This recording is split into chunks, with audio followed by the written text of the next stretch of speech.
Então aconteceu que no segundo 1023º ano do governo do Jonas, o Membronita pensou, e estando a ponderar, sua mente se iluminou e pôde ver claramente. Pois em verdade vos digo, meus fiéis, que se dentre vós algum membronita, deste emana sabedoria e conhecimento, e a verdade vos libertará. Sábio é o membronita que conhece os limites da própria ignorância. A sua alma está em jogo. Decidi investigar melhor o assunto. E que depois de muito conhecimento adquirir, descobre que, por fim, nada sabe. O membro fiel.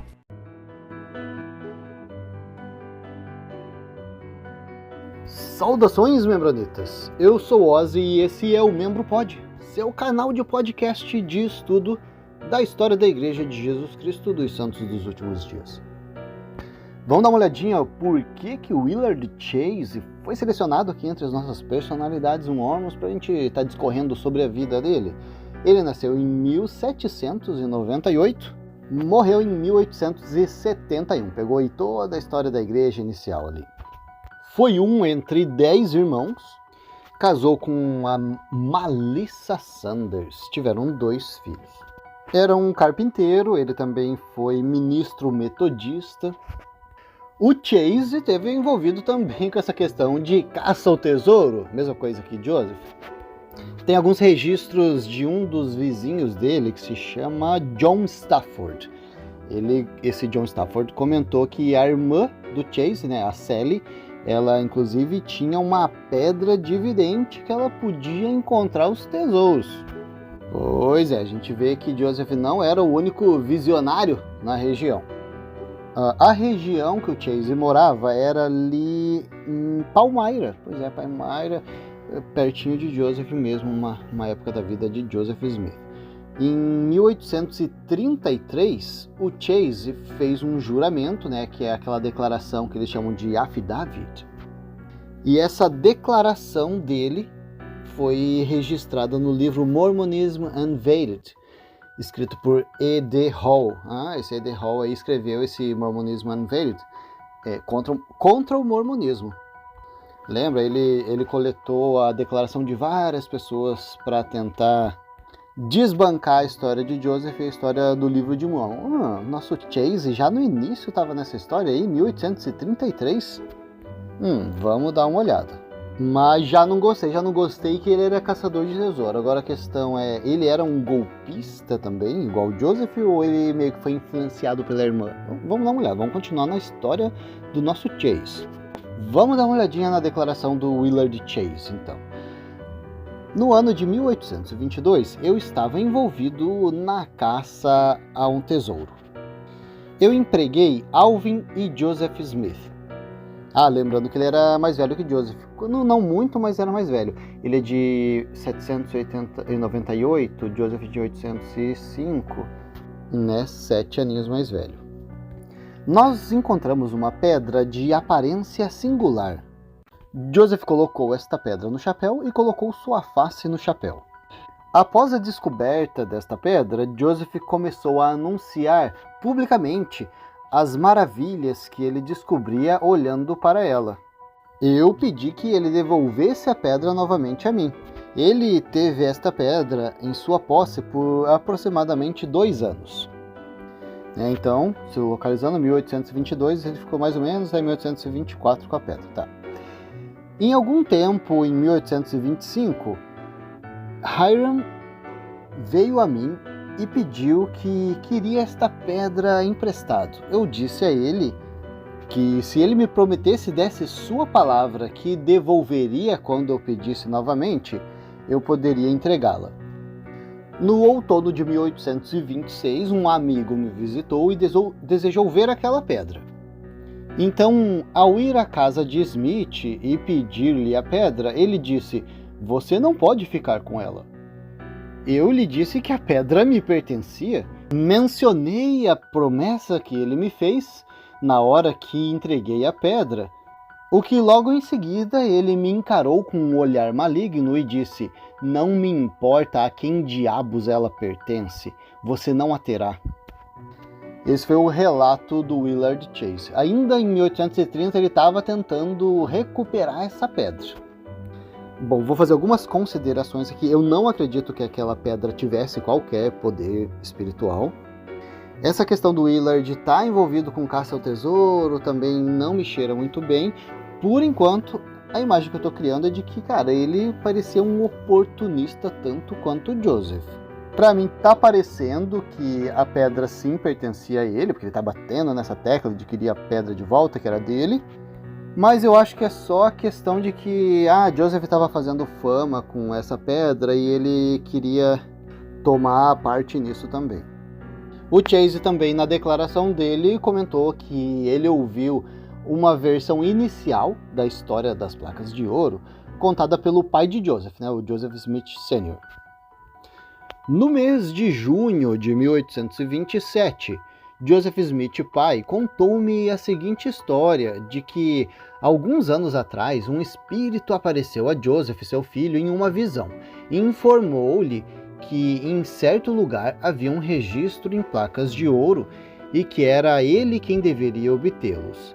E isso ele deveria fazer da seguinte maneira: no dia 22 de setembro, ele deveria dirigir-se ao local onde foi depositado esse manuscrito, vestido com roupas pretas em cima de um cavalo preto com a cauda trançada, e que solicitasse o livro com um determinado nome, e depois de obtê-lo, ele deveria ir embora imediatamente, não colocar as placas no chão e nem olhar para trás.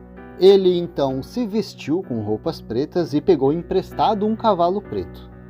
Ele foi até o local onde as placas estariam depositadas, pegou o livro que estava em uma caixa de pedra sem lacre bem perto do topo do chão. Ergueu-as, tirou as placas de ouro, mas temendo que alguém descobrisse de onde ele as conseguiu, colocou as placas no chão para poder tapar novamente o buraco com a pedra. E, virando-se para sua surpresa, não havia nenhuma placa à vista. Ele tirou novamente a pedra e as placas estavam na caixa. Quando foi tentar retirá-las, foi impedido. Ele viu na caixa algo parecido com um sapo, que logo assumiu a aparência de um homem e bateu-lhe na lateral da cabeça. Não desanimado com isso, ele novamente se abaixou e se esforçou para pegar as placas quando o espírito o atingiu novamente e derrubou-o com 3 ou 4 varadas, ferindo-o agressivamente. Após recuperar-se do susto, ele perguntou por que não conseguiu obter as placas. Ao que o espírito respondeu: "Porque não obedeceste às tuas ordens." Ele então perguntou quando poderia tê-las e foi respondido: "Venha daqui 1 ano e traga seu irmão mais velho com você e você as terá." Esse espírito, disse ele, era o espírito do profeta que escreveu esse livro e que foi enviado a Joseph Smith para revelar-lhe essas coisas. Antes do final do ano, seu irmão mais velho morreu, o que Joseph pai disse ter sido uma providência acidental. Joseph esperou 1 ano a partir daquele dia para poder requerer o livro novamente, e o espírito perguntou por seu irmão, e ele disse que estava morto. O espírito então ordenou-lhe que voltasse em mais 1 ano e trouxesse alguém com ele. Ao perguntar quem poderia ser essa pessoa, o espírito respondeu que ele o reconheceria quando o visse. Bom, algumas considerações minhas sobre essa declaração, não sei, eu já tô com o pé atrás em relação ao que o Willard Chase está falando, mesmo que eu não seja um defensor de Joseph Smith, eu não compactuaria com história mal contada, né? Nessa altura do campeonato, não estou considerando muito o que o Willard Chase está falando, né? Ele já caçava tesouro, queria a pedra de volta depois que a pedra fez fama, e agora ele está contando a história do encontro das placas de ouro, citando detalhes como 22 de setembro. Cara, se alguém me contasse uma história, quando que ele relatou isso? Acho que foi em 1830 ou 33, né, que o livro foi escrito.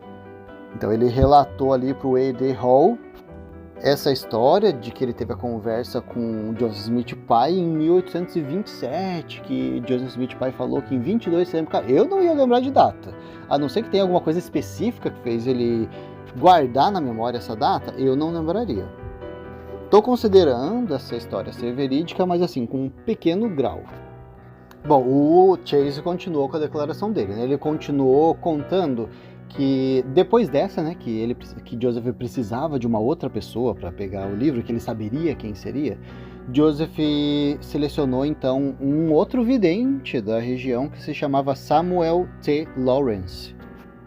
O Chase relatou que Joseph acreditava que esse Lawrence seria o homem que o espírito falou, então levou o Lawrence até a colina, né, o Monte Cumorah, em Manchester, e mostrou para ele onde estava o tesouro, né, onde estavam as placas.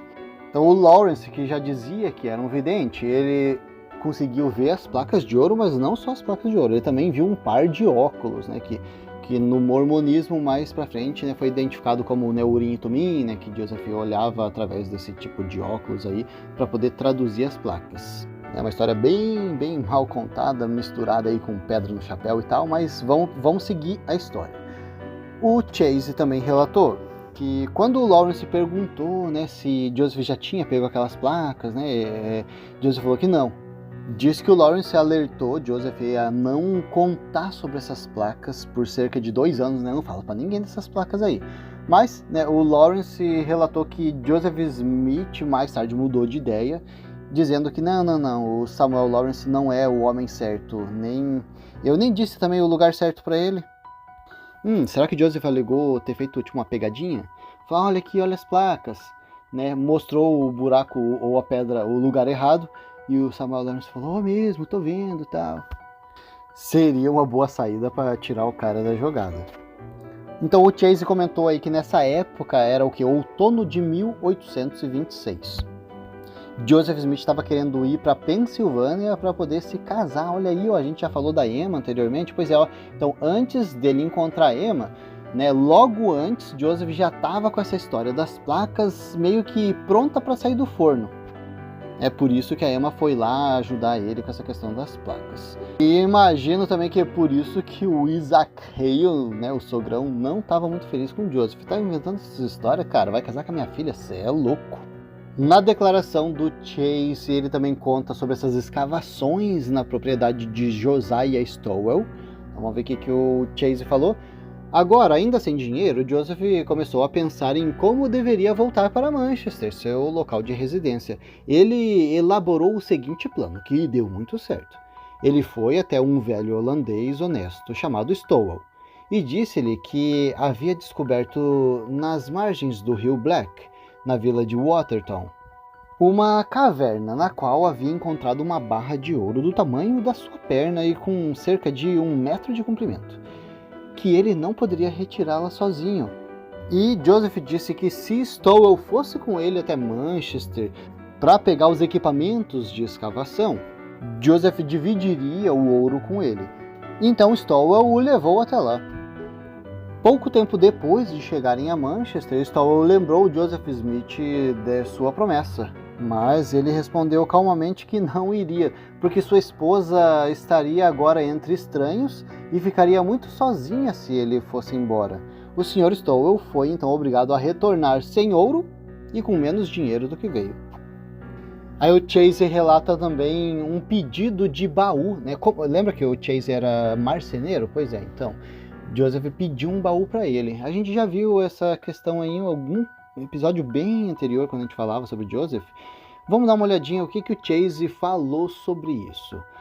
Acredito que no começo de setembro de 1827, Joseph me pediu para fazer um baú para ele, informando-me que pretendia voltar para a Pensilvânia. E esperando obter suas placas de ouro, ele queria um baú para trancar. Ele deu-me a entender que se eu fizesse o baú, ele me daria uma parte do livro.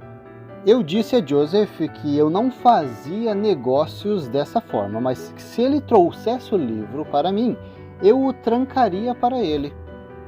Ele então me informou que isso não serviria, pois foi-lhe ordenado que guardasse as placas por 2 anos sem deixar que isso chegasse aos olhos de ninguém além dele. E pelo jeito que eu tô vendo aqui, 2 malandros, um tentando pegar o outro.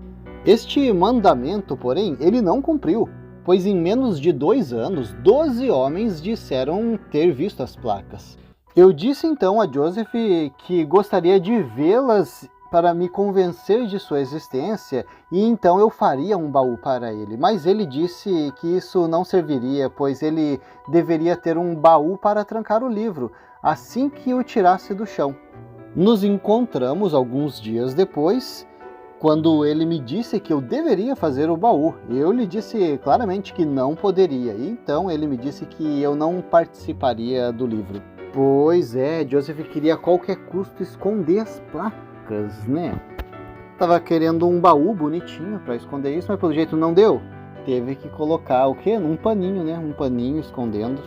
Agora eu não sei, cara, se o senhor quisesse mesmo que Joseph providenciasse um baú, eu acho que o senhor ia ter providenciado para que isso acontecesse. Eu não sei, é meio estranho. Essas histórias estão muito estranhas.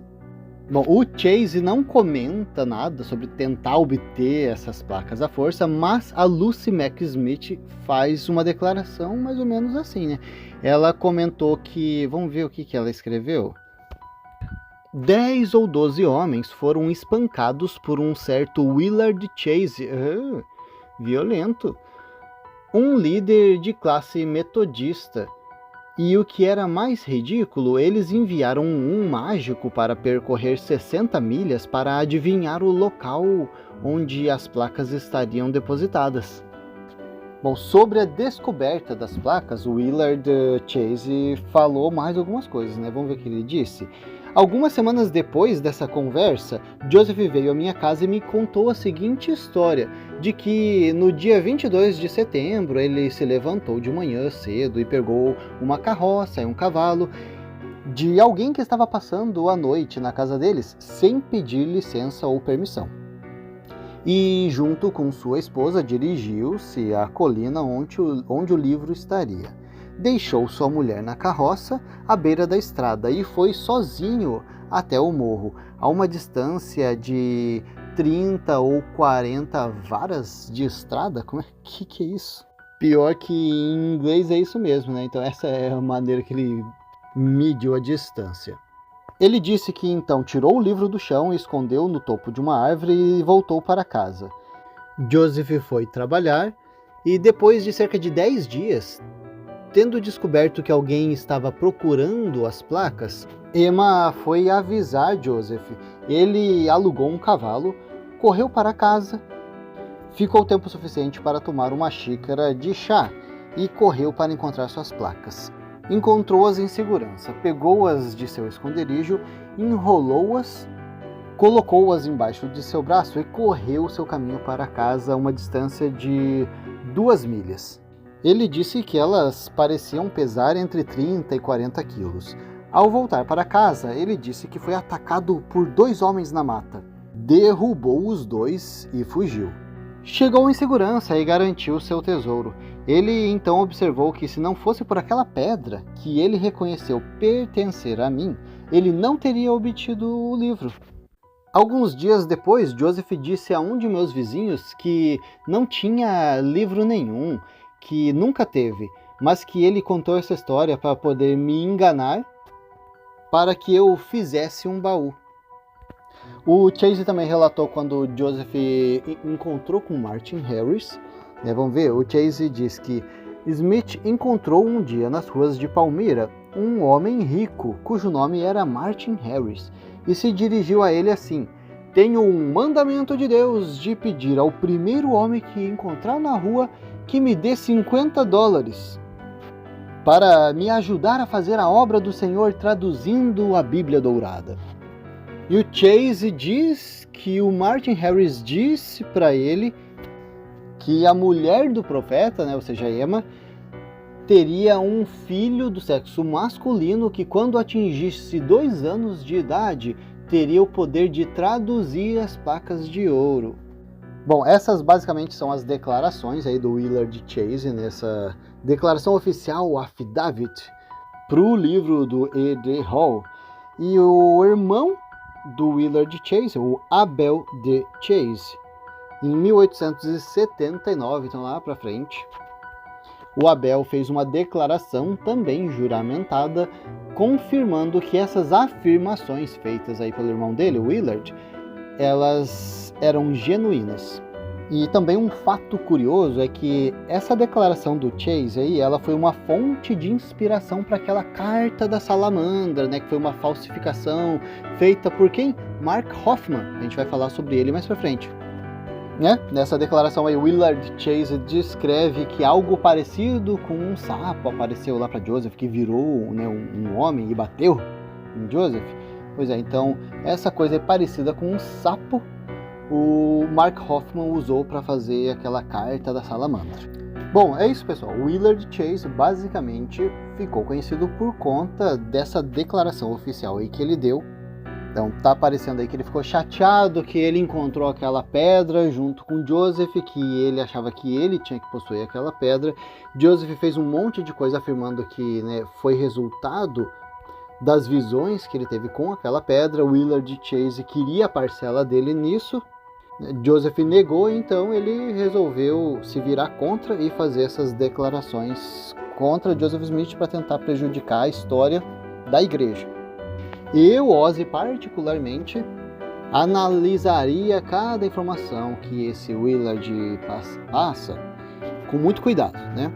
Não consideraria 100% o que ele diria, mas também assim, sempre tem nas entrelinhas alguns fatos históricos que são abordados, que combinam com outras situações que a gente já viu em outras fontes históricas. Então assim, imagino que tem bastante base de verdade, mas misturado com algum rancor e ressentimento que ele tinha, né? Daí cria aquele sensacionalismo em cima da informação. Bom, façam a análise de vocês, a gente vai ficando por aqui e até a próxima!